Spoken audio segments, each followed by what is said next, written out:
반갑습니다. 2024년 새해 벽두에 성도 여러분들을 만나 뵙게 되어서 참 많이 반갑습니다. 새롭게 무언가를 한다는 것은 참 좋은 것 같습니다. 마치 이전 시간은 완전히 다른 것처럼 여겨지고 오늘부터 하는 이 모든 시간이 새로운 것처럼 여겨져서 사실은 변한 건 아무것도 없는데 말이죠. 그 핑계로 무언가를 새롭게 다짐하게 되니 참 좋습니다. 여러분은 올해 무엇을 다짐하셨습니까? 저희 교회는 지난 한 주간 올 한 해 예배의 부흥을 기대하며 은혜를 선포하고 슬픈 자를 위로하게 되기를 힘쓰는 한 해 되기를 함께 다짐했습니다. 그래서 특별 기도회 기간 동안 예배에서 하나님을 만나고 참된 삶의 예배자가 되어 이 모든 것들을 누리는 한 해 되기를 소망하는 시간을 가졌습니다. 오늘 우리가 함께 나눌 본문에서는 우리가 잘 아는 야곱의 아내들에 관한 이야기를 저와 함께 나누게 될 터인데요. 그중 레아의 삶을 통해 하나님이 어떻게 일하셨는지 살펴보며 삶 속에서 참된 예배자로 어떻게 살아야 하나 고민해 보는 시간을 가지기를 소원합니다. 저희 막내가 오늘 여기에 참석해 있는데 저는 세 아이의 엄마입니다. 네, 본문을 묵상하면서 아이가 태어나기 전에 아이의 이름을 정할 때가 생각이 났습니다. 제 이름이 여러분도 잘 아시듯이 민영입니다. 저희 부모님이 옥돌민 꽃뿌리 영자를 써서 아주 뛰어나고 귀하게 자라기를 바라서 이름을 정하신 걸로 추측이 되지만 제가 자랄 때 아이들이 한자를 배우기 시작하면서 옥돌매라고 많이 놀렸던 기억이 있습니다. 그래서 사실 제 이름을 그다지 좋아하지 않았던 기억이 있어서 아이들의 이름을 정할 때 하나님, 이 아이가 존귀 여김을 받는 아이 되었으면 참 좋겠습니다. 하나님을 따라가며 사람과 하나님 사이에서 사랑받는 아이 되었으면 참 좋겠습니다. 라는 마음을 듬뿍 담아 그 아이들 한 명 한 명의 이름을 지었던 기억이 납니다. 여러분은 어떠셨는지, 아이들의 이름을 지을 때 어떤 마음으로 지으셨는지 좀 궁금하기도 하네요. 오늘 이제 저뿐만 아니라 사실은 저희 교회의 생애 첫 예배를 드리잖아요. 아이들의 이름을 적어 넣는 그것을 보면 지금 아이를 낳는 그 부모님들도 저와 똑같은, 그리고 그 옛날 레아와 똑같은 하나님을 향한 간절한 소망을 이름에 담아 적어 놓는 것들을 보게 됩니다. 오늘 본문에 나오는 레아라는 사람은요, 아이의 이름을 아이를 낳고 그 이름을 짓는 과정에서 자기의 신앙의 고백이 무엇인지 하나하나 새겨놓고 있는 것들을 보게 됩니다.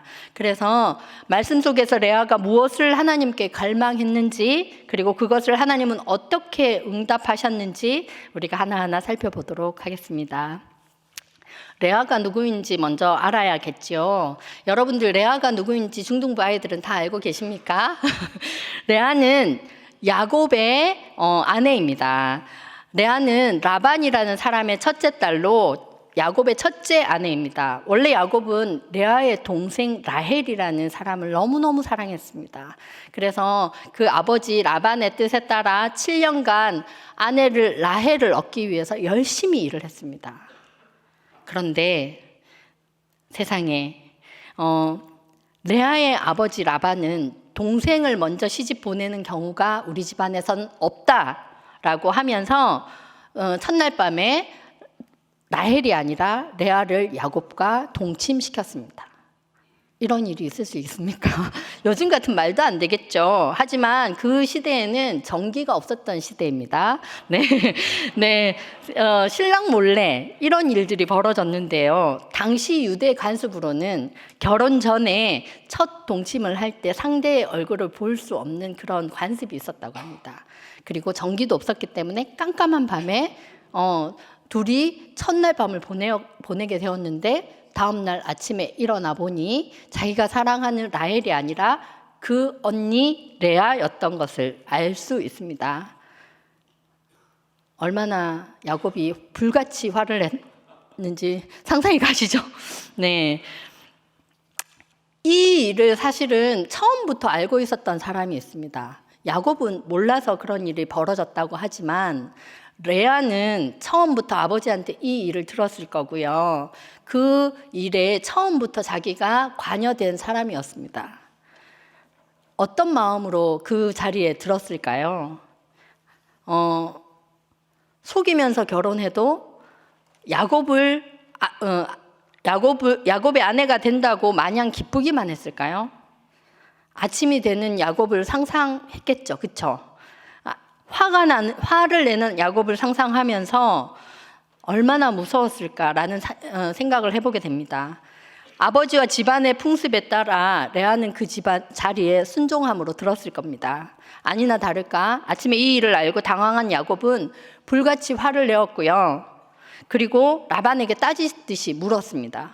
그리고는 라반의 요구대로 일주일을 더 일하고 라헬을 아내로 맞이하게 되었습니다. 그리고는 이 라헬을 위해서 또다시 7년간 종으로 살아야 된다는 그 조건도 야곱은 수락을 했던 상태였죠.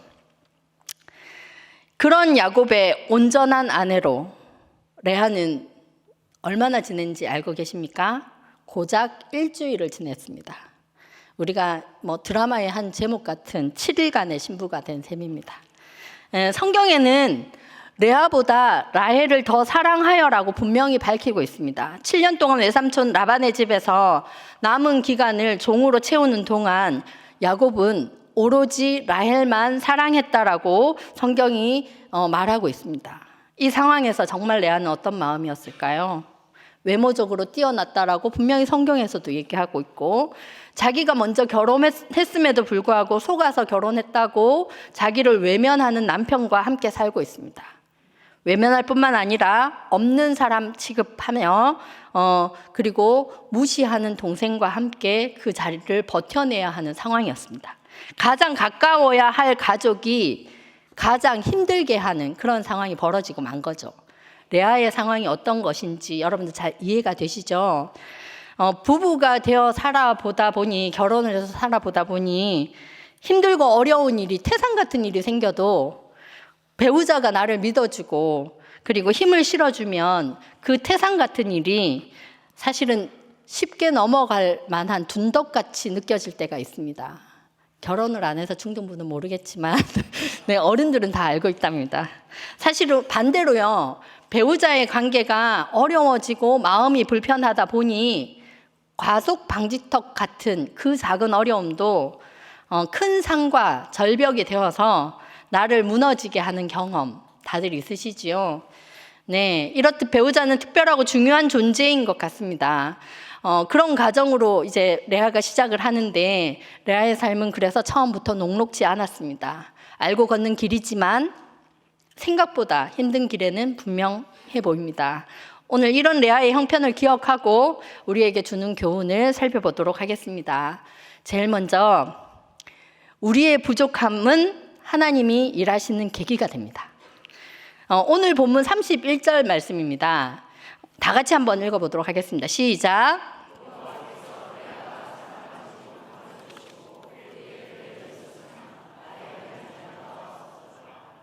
네, 이 모든 상황 가운데 레아의 상황을 보고 계신 분이 계셨습니다. 바로 하나님이셨습니다. 하나님이 모든 것을 보시고 계셨다라고 분명하게 기록하고 있습니다. 한 가여운 여인의 삶을 하나님이 알고 계시고 개입하고 계신 겁니다. 그렇습니다. 세상적으로는, 사람의 시선으로는 도무지 무언가 놀라운 일이 일어날 타이밍이 사실은 전혀 아닙니다. 하나님이 아니면 불쌍하지만 어쩔 수 없는, 도무지 매력적이지 않은 이 상황 가운데 하나님은 레아에게 찾아오셨고 그 레아를 돌보셔서 하나님의 일을 시작하고 계십니다. 레아가 그냥 불쌍하게만 해서 찾아오셨다면 이 세상에 불쌍한 사람이 얼마나 많습니까? 그 수많은 사람에게 하나님 무조건 찾아가셔야지 왜 하필 레아에게만 찾아가셔서 하나님이 그 괴로움을 돌보셨다라고 얘기를 하고 있을까요? 그 물음에 대한 대답은 레아의 아들들의 이름에 있습니다. 레아는 그 첫아들 루벤의 이름을 어떻게 지었냐면, 하나님이 괴로움을 돌아보사 아들을 주셨다라고 짓고 있습니다. 아들이 내게 온 이유가 하나님이 나의 괴로움을 돌보셨기 때문이라고 하고 있습니다. 하나님의 의지와 본인이 받고 있는 신앙 고백이 똑같다는 얘기입니다. 힘들고 어려운 상황에서도 하나님을 저버리지 않는 레아의 신앙 고백이었습니다. 하나님 안에 머물러 있던 레아의 모습을 하나님은 아셨던 것입니다. 아무것도 가지지 않은 자 같으나 가장 강한 자를 소유하고 있었던 레아, 가장 약한 모습인 것 같으나 온 세상의 왕이신 하나님을 소유한 자가 바로 레아였던 것입니다. 그러면 라헬은 어땠을까요? 31절 본문, 아까 우리가 한번 읽었던 그 본문에는 하나님은 레아의 태를 여셨으나 라헬은 자녀가 없었다라고 말하고 있습니다. 다시 말하면 하나님이 레아의 태를 여셨으나 라헬의 태를 열지 않으셨다는 이야기입니다. 막으셨다는 얘기죠.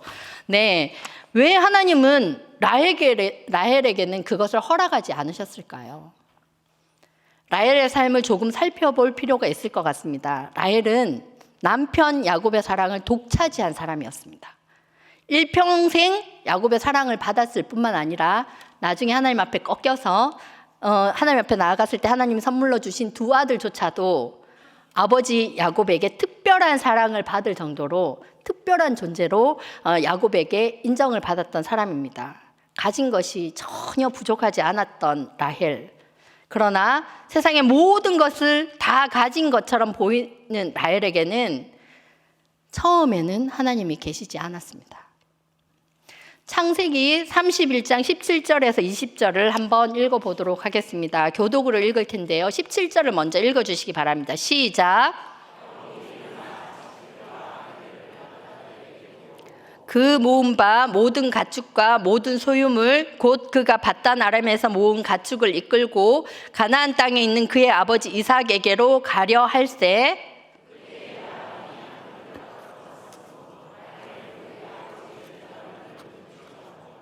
야곱은 그 거취를 아람 사람 라반에게 말하지 않고 가만히 떠났더라. 라반의 집에서 가만히 떠나오는 그날에 라헬은 아버지의 우상인 드라빔을 도둑질하여 길을 떠났습니다. 평생을 살던 자기 집에서 이제 다른 곳으로 이사를 가는데 바로 그때 라헬은 아버지가 없는 틈을 타서 아버지의 우상인 드라빔을 훔쳐갔던 것입니다. 도둑질이라는 표현은 상대방이 주려 하지 않을 때 내가 억지로 그것을 몰래 취하는 형태를 말하지 않습니까? 근데 어쩌다 모르고 한 것이 아니라 아버지가 없는 틈을 타서 그것을 의지적으로 챙겼다는 이야기입니다. 왜 그랬을까요? 아버지를 기념하기 위해서, 기억하기 위해서, 친정의 기념품이어서 우상인 줄 아는데 왜 그것을 챙겼을까요? 아마도 요즘으로 얘기하면 부족처럼 자기가 의지하고 싶어서가 아닐까 하는 생각이 듭니다. 하나님을 사랑하는 남편 옆에서 그 남편의 사랑을 그렇게 많이 받는데도 불구하고 마음이 헛헛하여서 하나님이 아닌 다른 것을 의지하고 싶어하는 라헬의 모습이 그대로 나타나는 본문입니다. 세상의 눈으로 보면 전혀 아무것도 가지지 못한 레아. 그러나 모든 것을 다 가진 라헬. 두 사람의 삶은 이다지 서로 많이 극명한데요. 보이지 않는 하나님을 소유한 레아를 하나님이 돌보심으로 상황은 바뀌기 시작했습니다. 부족함이 가진 것보다 더 나은 상황이 되고 만 것이지요. 삶을 살아가다 보면 하나님을 믿지 않는 자가 더 잘 되고 하나님을 사랑하는 우리는 여전히 쭈글하고 작아 보일 때가 한두 번이 아닙니다. 나의 삶은 도무지 나아질 기미가 보이지 않고 나의 어깨는 점점 작아져 땅으로 꺼져버릴 것 같은 그런 상황이 있기도 합니다. 경험해 보셨죠? 네. 아니, 전혀 경험해 보시지 않은 것처럼 앉아 계시지만 그럴 때마다 우리는 어떻게 해야 할까요? 이 레아를 떠올려 보셨으면 참 좋겠습니다. 네, 부모가 되니까 이런 상황이 더 많이 벌어지는 것 같습니다. 어쨌든 자꾸만 내가 작아져 보일 때 그런 나를 모른 척 하라는 얘기가 아니라 그런 나를 억지로라도 자꾸만 하나님 앞으로 데려다 놓으란 이야기입니다. 기도도 되지 않을 상태가 많습니다. 눈물도 나지 않을 정도로 먹먹한 상태도 많을 수 있습니다. 예배 중에 모두 다 찬양을 하는데 나의 입은 도무지 열리지 않아서 하나님이라는 그 단어만 계속 반복하고 있을 수 있는 상황도 있을 수 있습니다. 그러나 우리가 하늘의 하나님께 시선을 고정만 하고 있으면 하나님은 그 괴로움을 돌아보사 하나님의 때에 하나님이 일하시는 것을 우리가 오늘 본문에서 볼 수 있습니다. 하나님의 일하심을 보면요, 그때에 내 입술은 저절로 열립니다. 나의 찬양은 저절로 튀어나올 것이고요, 나의 막혀있던 눈물조차도 그때 되어 자연스럽게 흐를 수 있을 겁니다. 나의 손이 하늘을 향하고 내 입에 찬양이 담기는 그날의 하나님, 역전의 그 하나님을 우리가 기대했으면 좋겠습니다. 하나님을 사랑하는 나의 부족함이, 내가 부족하지만 내가 하나님을 사랑하는 그 마음만 있으면 사실은 모두를 가진 그 누구보다 더 나은 날이 우리에게는 분명히 있을 줄 믿습니다. 그 다음으로 믿음의 눈으로 봐야 하나님의 일하심을 이해할 수 있습니다. 성경에는 오늘 본문에 분명히 하나님이 개입하셔서 태의 문을 여셨다라고, 그래서 라헬은 자녀가 없었더라고 이야기하고 있습니다. 레아는 이것을 분명히 알았습니다. 그리고는 아이들의 이름에 이 고백을 고스란히 옮겨 놓습니다.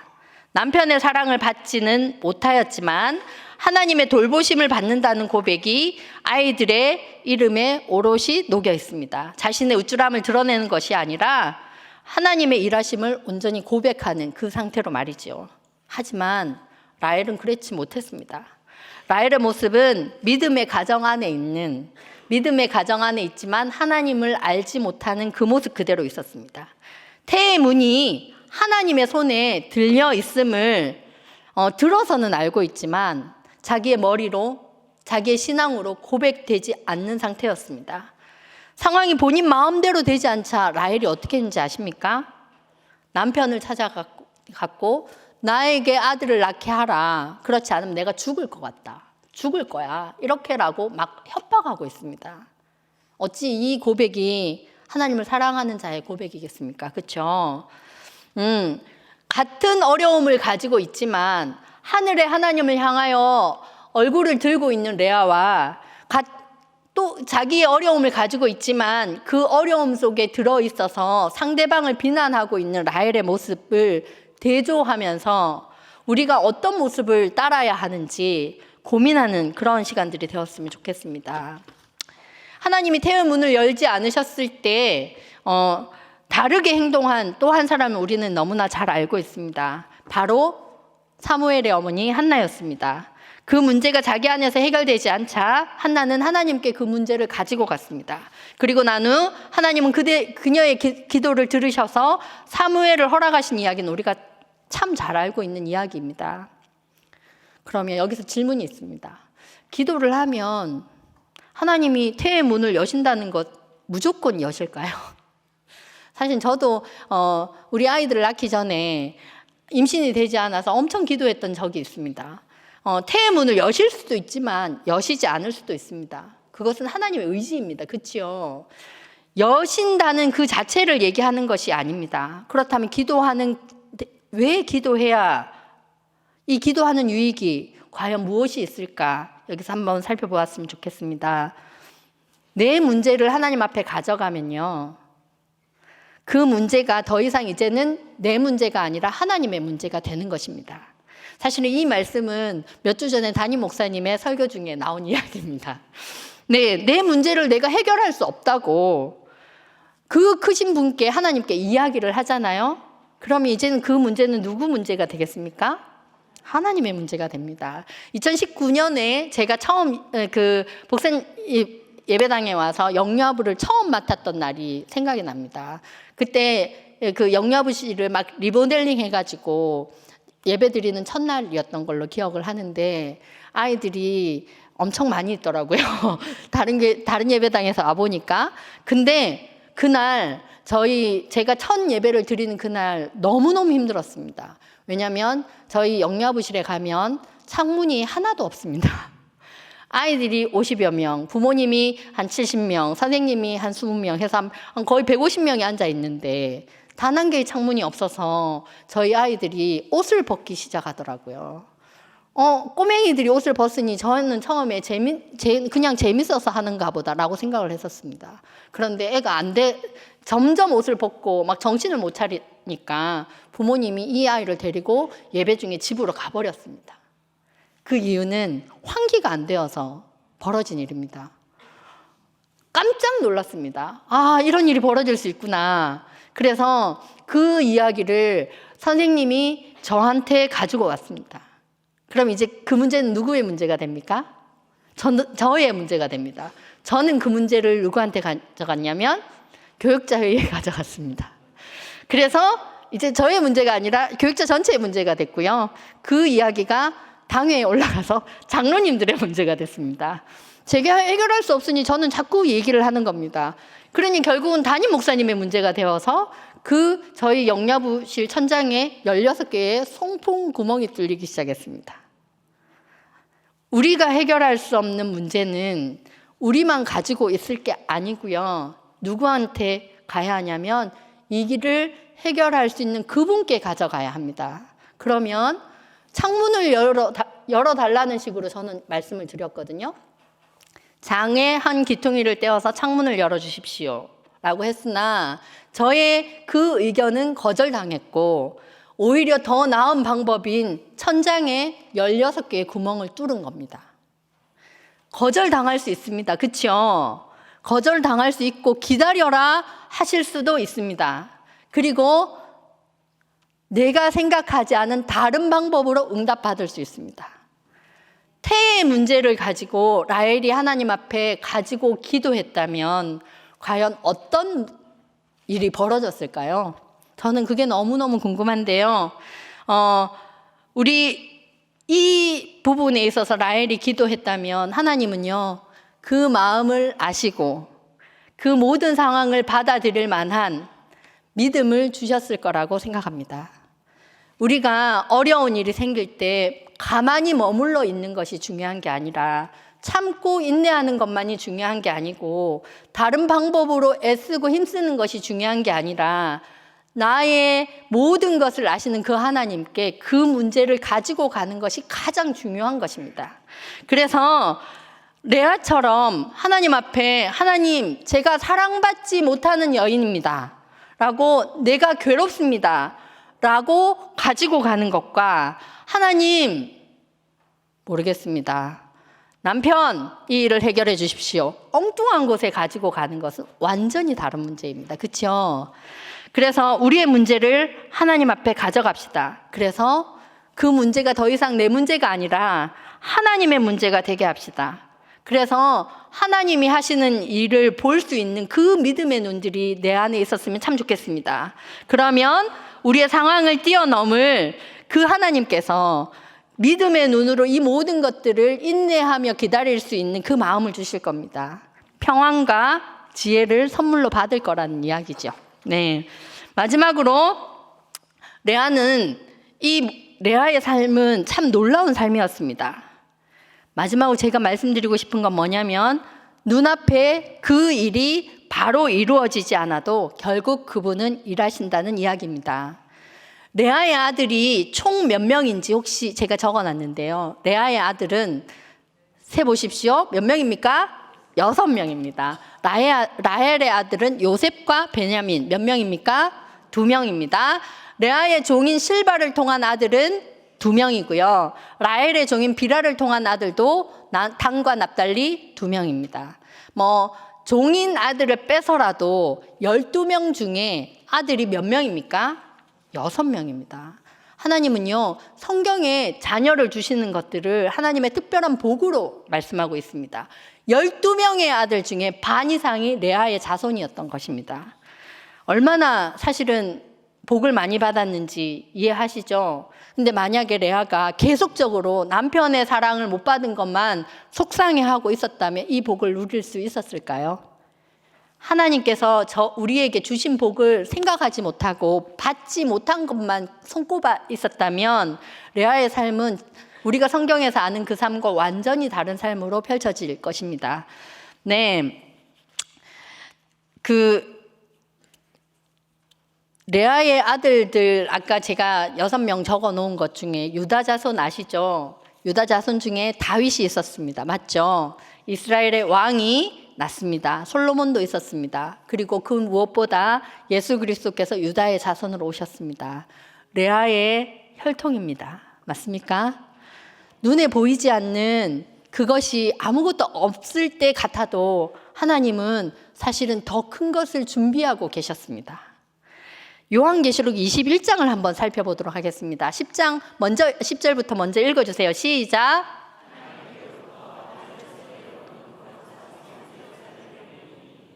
하나님의 영광이 있어 그 성의 빛이 지극히 귀한 복석 같고 벽옥과 수정같이 맑더라. 크고 높은 성곽이 있고 12문이 있는데 문에 12천사가 있고 그 문들 위에 이름을 썼으니 이스라엘 자손 12지파의 이름들이라. 네, 성경의 모습 묘사대로 하면 천국의 모습은 성곽과 같다라고 얘기하고 있습니다. 모든 성도들이 다 들어가고도 남을 만큼 그런 모습을 가지고 있습니다. 각 사방에 3개씩 문이 있어서 총 12개의 문이 있습니다. 활짝 열려 있다고 형태로 묘사하고 있는데요. 근데 그 문에 이름이 있대요. 그 이름이 무엇인지 알고 있습니까? 우리가 아까 잠시 읽었는데요. 바로 12지파의 이름입니다. 12지파란 이스라엘 민족 모두를 다 일컫는 말이잖아요. 하나님의 백성 모두를 일컫는 말이지만 사실은 그 이름을 보는 단 한 사람은 특별한 의미를 가질 것 같습니다. 12지파의 이름 중 6지파가 레아의 아들들의 이름입니다. 우리가 이 땅에서 누가 알아주지 않고 큰 업적도 없고 남편에게 사랑받지 못했던 불쌍한 레아.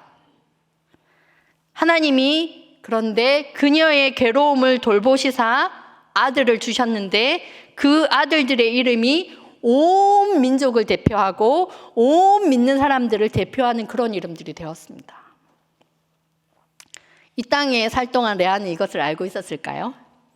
네, 천국에 갔는데 그 이름이 적혀있는 그 문을 보고 얼마나 기뻐 눈물을 흘릴지 상상이 됩니다. 그렇죠? 부모가 되니 더 찡하게 다가오더라고요.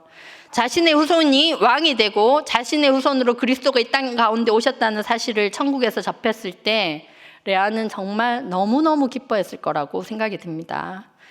이 땅의 삶은 아주 길어 보이지만 천국에서의 삶에 비하면 찰나입니다. 그런데 이 찰나의 삶으로 우리의 영원한 삶이 결정된다는 것이 놀랍지 않습니까?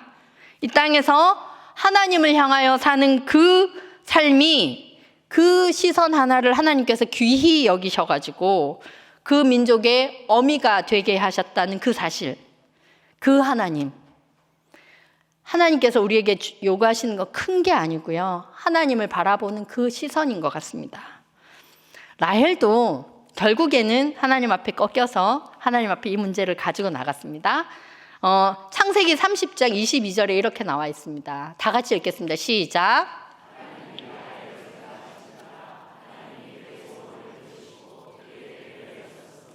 네, 결국은 라헬도 하나님께 그 소원을 들고 나갔고요.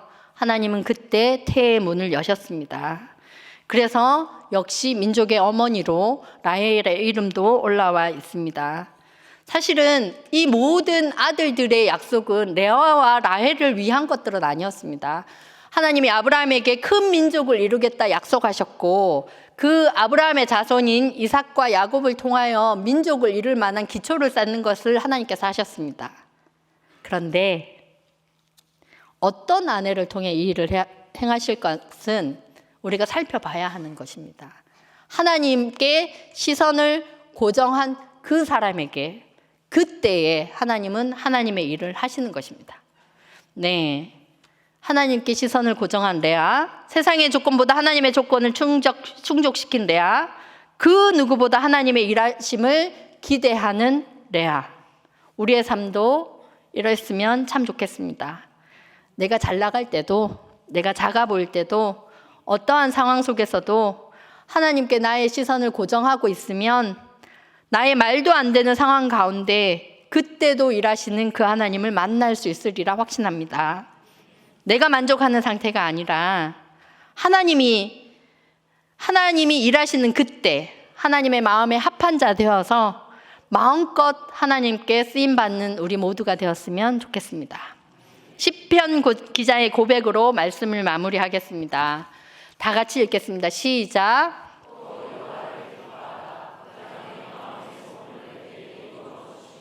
기도하겠습니다.